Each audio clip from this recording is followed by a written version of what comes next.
দর্শক সবাইকে স্বাগত জানাচ্ছি এনটিভির লাইভে। আমি এই মুহূর্তে যুক্ত হয়েছি আপনাদের বাগেরহাটের শরণখোলা উপজেলা থেকে।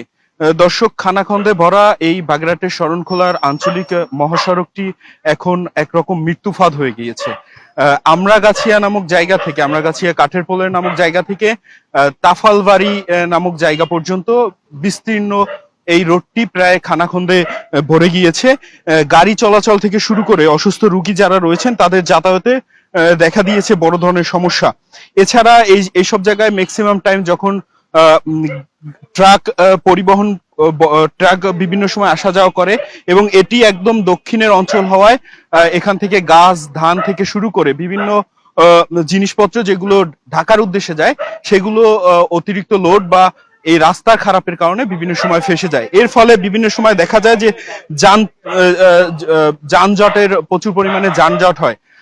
এখন এই যে সড়কটি রয়েছে এই সড়কটির বেহাল দশা নিয়ে স্থানীয়দের মধ্যে এক ধরনের ক্ষোভ ছড়িয়ে পড়েছে। আমরা স্থানীয়দের সাথে কথা বলার চেষ্টা করব। তার আগে একটু দর্শক জানিয়ে রাখি, এখানে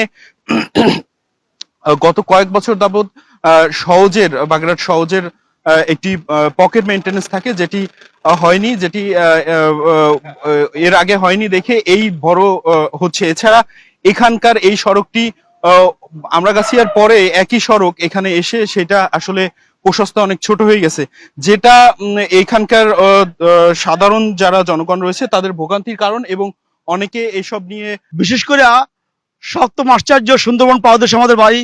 আমাদের এই অঞ্চলটা অবহেলিত সারা জীবন ছিল, এখনো আছে। আমরা চাই আমাদের ভাগ্যের পরিবর্তন হোক। রান্দা কেন্দ্রীয় বাস টার্মিনাল একটা আন্তর্জাতিক বাস টার্মিনাল, এখান থেকে বাংলাদেশের এমন কোনো জায়গা নাই যেখান থেকে যাওয়া যায় না। সেই বাস টার্মিনালের সামনের অবস্থা আমরাগাছি থেকে শুরু করে তাহরবাড়ি পর্যন্ত রাস্তার দুর্দশা, মানে এমন অবস্থা একটা গাড়ি গেলে পরে একটা গাড়িকে সাইড দেওয়া যায় না। প্রতিদিন অহরহ দুর্ঘটনা ঘটতেই আছে। ইজি বাইকের সাথে ভ্যানের সাথে, ভ্যানের সাথে ইজি বাইকের সাথে, মোটরসাইকেলের সাথে ইজি বাইকের সাথে সংঘর্ষ লেগেই আছে। কিছুদিন আগে মালবাহী ট্রাক রাস্তাকে সাইড দিতে যাইয়া ট্রাকটা খাদে পড়ে গেছে। তো সেই ব্যবসায়ীর অনেক বড় ক্ষতি হয়ে গেছে। প্রত্যেক দিন আমাদের এই অঞ্চলটায় এই মহাসড়কের দুর্দশা কোনো শেষ নাই। আপনাদেরকে আমরা অশেষ ধন্যবাদ জানাই আমাদের এই কষ্টের কথা, আমাদের এই ভোগান্তির কথা তুলে ধরার জন্য।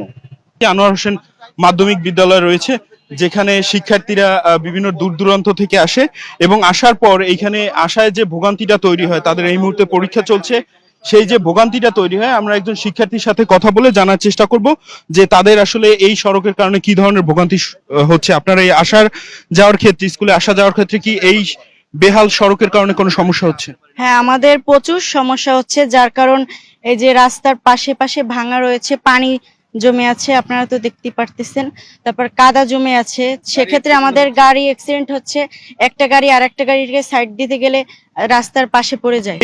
এইখান থেকে প্রতিদিন ঢাকার উদ্দেশ্যে, খুলনা, ঢাকা থেকে শুরু করে বড় বড় শহরগুলোতে প্রচুর পরিমাণে গাড়ি ছেড়ে যায়। সাথে একটু কথা বলি, এই সড়কে চলাচলের ক্ষেত্রে আপনার কোনো অসুবিধা হয়?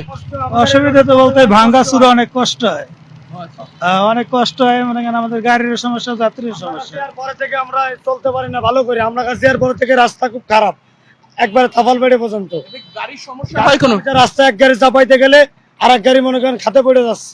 খুব দুর্ঘটনাতে রাস্তা খুব অবস্থা খারাপ, সবাই দেখেন। দর্শক, আসলে যেমনটা শুনছিলেন, আসলে এখানে যারা রয়েছেন বাস চালক থেকে শুরু করে ভ্যান চালক বা অটো চালক যারা রয়েছেন তারা চরম এক ভোগান্তির শিকার হচ্ছেন একদম শুরু থেকেই।